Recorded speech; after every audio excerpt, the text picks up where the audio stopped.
शांति 28 अप्रैल 2023। बाबा के महावाक्य।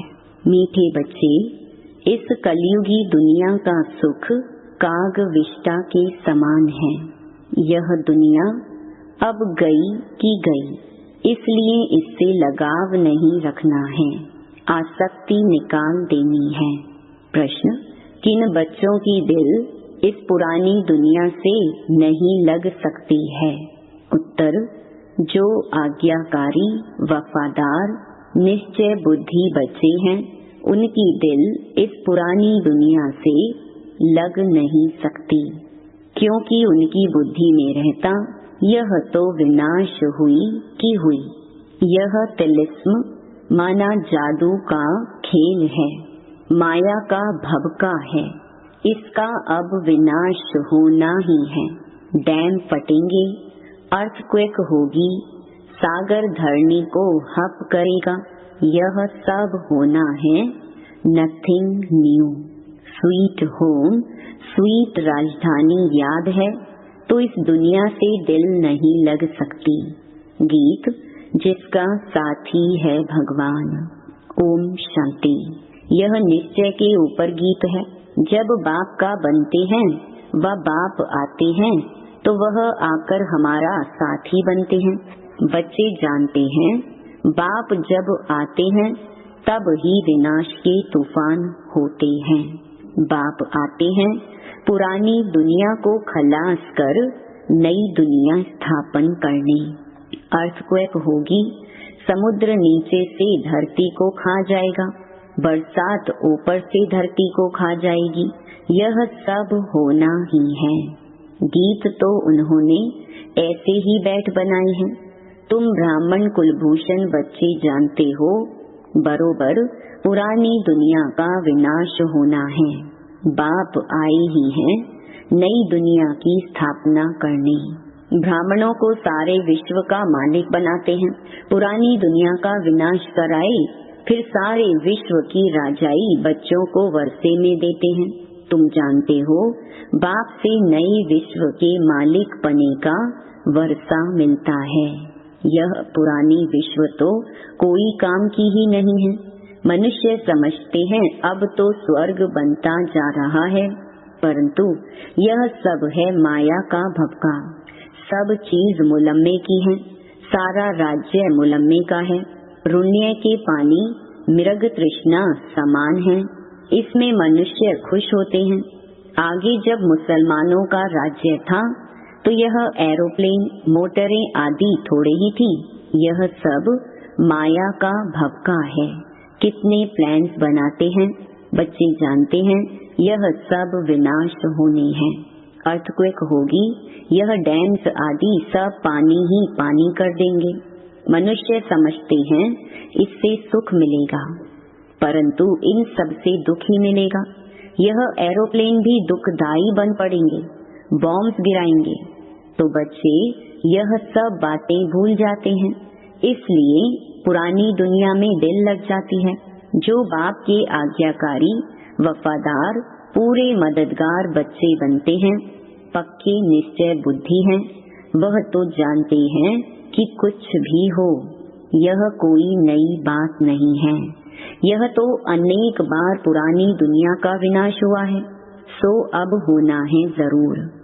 वह समझते हैं बहुत नई नई चीजें बन रही हैं, स्वर्ग बन रहा है, और तुम बच्चे सिर्फ जानते हो कि यह तो तिलिस्म जादू का खेल है। जैसे कोई पुरानी सोने को रंग रूप लगाकर चमकदार बना देते हैं, वैसे इस पुरानी दुनिया को भी रंग रूप देकर चमकदार बनाने के सब तरफ प्लान्स बनाते रहते हैं। उनको यह पता ही नहीं है कि विनाश होना है। यह तो तुम ब्राह्मण ही जानते हो कि यह पुरानी दुनिया विनाश होनी है। मनुष्य तो कह देते हैं कि यह पुरानी दुनिया विनाश होगी, फिर नई दुनिया भगवान आकर स्थापन करेंगे। पहले ब्रह्मा को रचेंगे, फिर उनसे मनुष्य सृष्टि पैदा होगी। सो तो पता नहीं कब होगा। यह सिर्फ तुम बच्चों को बाप बैठ समझाते हैं। भगवान की है श्रीमत। अब श्रीमत जब कहा जाता है तो जरूर समझना चाहिए यह तो ऊंच भगवान की ही मत है। श्रीमत ब्रह्मा की व विष्णु की नहीं कहते हैं। भगवान आकर ब्रह्मा तन से श्रीमत कैसे देते हैं यह मनुष्य नहीं जानते हैं। वह समझते नहीं ब्रह्मा फिर नीचे कैसे आता है, वह तो है सूक्ष्म वतन वासी। तो इन सब बातों को न जानने के कारण श्री कृष्ण का नाम दे दिया है। ऐसे भी नहीं हो सकता कि श्री कृष्ण का कोई साधारण रूप है जिसमें परमात्मा प्रवेश करते हैं। यह बातें कोई नहीं जानते। बाप कहते हैं हमारे भी बहुत गुरु किए हुए थे, परंतु कुछ पता नहीं था। भूले हुए थे कि श्रीमत किसकी है। श्रेष्ठ ते श्रेष्ठ तो है निराकार, उनकी ही श्रीमत है। शिवाय नमः कहते हैं ना, उनकी महिमा अपरम अपार है। इन बातों को तुम बच्चे ही जानते हो। ये सब बातें किसको बुद्धि में बिठाने में कितनी मेहनत लगती है। अब भक्तों को भगवान की मत चाहिए। यह तो ड्रामा में नूंद है। गीता के भगवान ने आकर भक्तों को मत दी है, तो भक्तों का उद्धार कैसे हो। भक्त फिर कह देते हैं भगवान सर्वव्यापी है, भक्त ही भगवान है, तो बताओ उन्हों का क्या हाल होगा। अब बाप बैठ समझाते हैं कि भगवान एक है, वह आते ही हैं भक्तों की रक्षा करने। इस समय मनुष्य सब रावण की शोक वाटिका में है। कोई भी मनुष्य साधु संत आदि रक्षा नहीं कर सकते हैं। भक्तों की रक्षा भगवान को करनी है। मनुष्य यह नहीं जानते हैं कि हम पतित दुनिया नरक में निवास कर रहे हैं। पावन दुनिया स्वर्ग को कहा जाता है। यह बातें समझेंगे फिर भी कोटों में कोई। कल्प पहले वाले सिकिलधे बच्चे ही आएंगे। कल्प कल्प तुम सिकिलधे बनते हो, फिर कोई तो पूरा बनते हैं, कोई को तो माया कच्चा ही खा जाती है। बाप को याद न करने से झट विकार आ जाते हैं। पहला पहला विकार देह अहंकार आया तो फिर औरों की भी चेष्टा होगी। इसीलिए बाप कहते हैं देही अभिमानी बनो, क्योंकि सबको वापस जाना है। यहाँ तो दुख ही दुख है। कलयुगी दुनिया का सुख काग विष्टा के समान है। यह तो सन्यासी भी कहते हैं और तुम भी समझते हो। नरक और स्वर्ग को तुम बच्चे जानते हो। नरक में तो कोई सुख नहीं। नरक में कोई से भी लगाव रखना अपना पद भ्रष्ट करना है। कोई भी चीज में आसक्ति नहीं रखनी है। समझाना चाहिए यह तो पुरानी दुनिया खत्म होने वाली है। यह दुनिया कोई काम की नहीं है। पहले पहले देह अभिमान आने से उनके साथ दिल लगती है। देही अभिमानी फिर इस पुरानी दुनिया से जैसे उपराम रहेंगे। वह होता है हद का वैराग्य, यह है बेहद का वैराग्य। हम इस पुरानी दुनिया को भूलते हैं। यह बिल्कुल ही दुख देने वाली है। इनसे बाकी थोड़ा सा काम लेना है। यह गई की गई, बाकी 2 घड़ी के हम मेहमान हैं।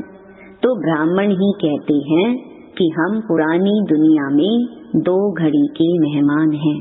हम अपने स्वीट होम स्वीट राजधानी में आकर सुख भोगेंगे। अब हमको जाना है।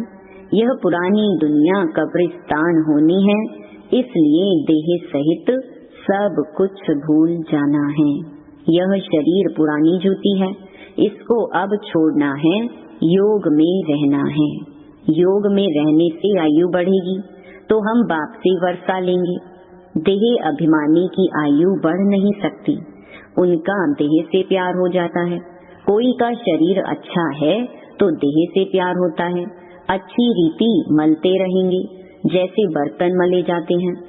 जितना तुम योग में रहेंगे उतना आत्मा प्योर होती जाएगी, फिर लायक बनेंगे नया बर्तन लेने के। हम शरीर को भल कितना भी साबुन वैसलीन पाउडर आदि लगाएं, फिर भी पुराना शरीर है ना। पुराने मकान को कितना भी मरम्मत करो तो भी जैसे खंडर है। तो यह शरीर भी ऐसे है। अपने से ऐसी ऐसी बातें करेंगे तब बाप और वर्षे से दिल लगेगी, और कोई चीज से दिल नहीं लगानी है। मैं आत्मा हूँ, बाप के पास जाने वाली हूँ। बाप को याद करने से फायदा होता रहता है, आयु बढ़ती रहती है। आत्मा समझती है मैं योग बल से प्योर होती जाती हूँ। यह मेरा शरीर कोई काम का नहीं है। भल सन्यासी पवित्र रहते हैं, परंतु शरीर तो फिर भी पतित है ना। यहाँ कोई का भी शरीर शुद्ध नहीं हो सकता। वहाँ शरीर विष से नहीं बनता। यह बातें तुम बच्चे ही जानते हो। अगर स्वर्ग में भी विकारों से ही पैदाइश होती तो फिर उनको निर्विकारी क्यों कहते। वहाँ तो आत्मा और शरीर दोनों पवित्र होते हैं। तुम जानते हो इस समय 5 तत्व भी आयरन एजेड हैं, तो शरीर भी ऐसे मिलते हैं। बीमारी आदि हो जाती है, वहाँ कभी शरीर बीमार हो न सके। यह सब समझने की बातें हैं। वहाँ तुम्हारे शरीर भी नए बनते हैं, सतो प्रधान प्रकृति बन जाती है। वहाँ यह दवाइयाँ आदि कुछ नहीं होती। शरीर चमकता रहता है, काया कंचन समान बन जाती है। अभी तो लोहे की है। वंडर है ना, काया कैसे बदलती है। कोई पॉलिश तो नहीं की जाती है, काया एकदम कंचन समान हो जाती है। उसको गोल्डन एज कहा जाता है। सोने के शरीर तो नहीं होते हैं। लक्ष्मी नारायण को पारसनाथ पारसनाथिनी कहते हैं। उन्हों के शरीर देखो कितने सतो प्रधान हैं, उन्हों की कितनी महिमा है। अभी तो यह 5 तत्व भी तमो प्रधान हैं, विष से शरीर पैदा होते हैं। वहाँ है योग बल की बात। स्वर्ग में जरूर वाइसलेस बच्चे होंगे।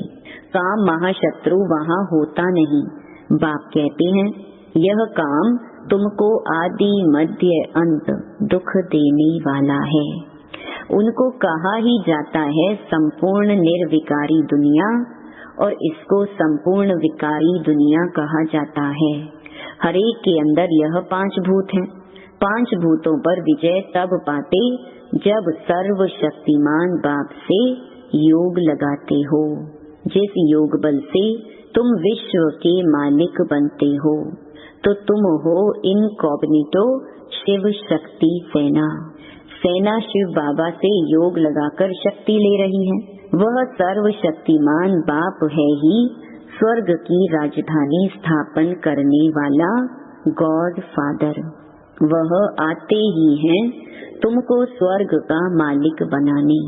अभी तुम स्वर्ग के लायक नहीं हो। मैं कल्प कल्प आकर तुम बच्चों को स्वर्ग की राजधानी में राज्य करने के लायक बनाता हूँ। अभी तुम हो नर्क के मालिक। मनुष्य कहते भी हैं फलाना मरा, स्वर्गवासी हुआ। बिल्कुल समझते नहीं हैं कि हम नर्क में हैं। स्वर्ग का वास्तव में कोई को पता ही नहीं है। कहते हैं जिनके पास धन दौलत बहुत है उनके लिए यहाँ ही स्वर्ग है। अरे इतनी बीमारियाँ आदि लगी पड़ी हैं, इसको स्वर्ग कैसे कहेंगे। स्वर्ग तो सत्युग को कहा जाता है, कलयुग में थोड़े ही स्वर्ग है। बाप ने समझाया है यह है विकारी दुनिया। हरेक नारी द्रौपदी पार्वती है। हरेक नारी को अमरनाथ अमर कथा सुनाते हैं। हरेक द्रौपदी नंगन होने से बच जाएगी। यह बातें बेहद का बाप बैठ समझाते हैं। वह है ही वाइसलेस वर्ल्ड, संपूर्ण निर्विकारी दुनिया। विकार बिल्कुल नहीं। आत्मा आकर प्रवेश करती है तो उस समय गर्भ में बिल्कुल प्योर रहती है। आत्मा भी प्योर आती है, इसलिए उनको गर्भ में भी कोई सजा नहीं भोगनी पड़ती है। यहाँ तो सभी को सजा मिलती है। अच्छा, मीठे मीठे सिकिलधे बच्चों प्रति माता पिता बाप दादा का याद प्यार और गुड मॉर्निंग। रूहानी बाप की रूहानी बच्चों को नमस्ते। धारणा के लिए मुख्य सार। पहला, इस दुनिया में स्वयं को मेहमान समझना है। देही अभिमानी बन पुरानी दुनिया और पुरानी देह से उपराम रहना है। दूसरा, योग से आत्मा और शरीर दोनों को पावन बनाना है। पुराने शरीर तरफ आकर्षित नहीं होना है, इससे लगाव नहीं रखना है। वरदान, शांति के अवतार बन विश्व में शांति की किरणें फैलाने वाले शांति देवा भव। जैसे छोटा सा फायर फ्लाई जुगनू दूर से ही अपनी रोशनी का अनुभव कराता है, ऐसे विश्व की आत्माओं व संबंध संपर्क में आने वाली आत्माओं को महसूस हो कि शांति की किरणें इन विशेष आत्माओं द्वारा मिल रही हैं। बुद्धि द्वारा अनुभव करें कि शांति का अवतार शांति देने आ गए हैं। चारों ओर की अशांत आत्माएं शांति की किरणों के आधार पर शांति कुंड की तरफ खींची हुई आईं। इस शांति की शक्ति का अभी प्रयोग करो। स्लोगन, जिनका स्वयं पर व्यक्तिगत अटेंशन है वे अंतर्मुखी बनकर फिर बाह्य मुक्ता में आते हैं। ओम शांति।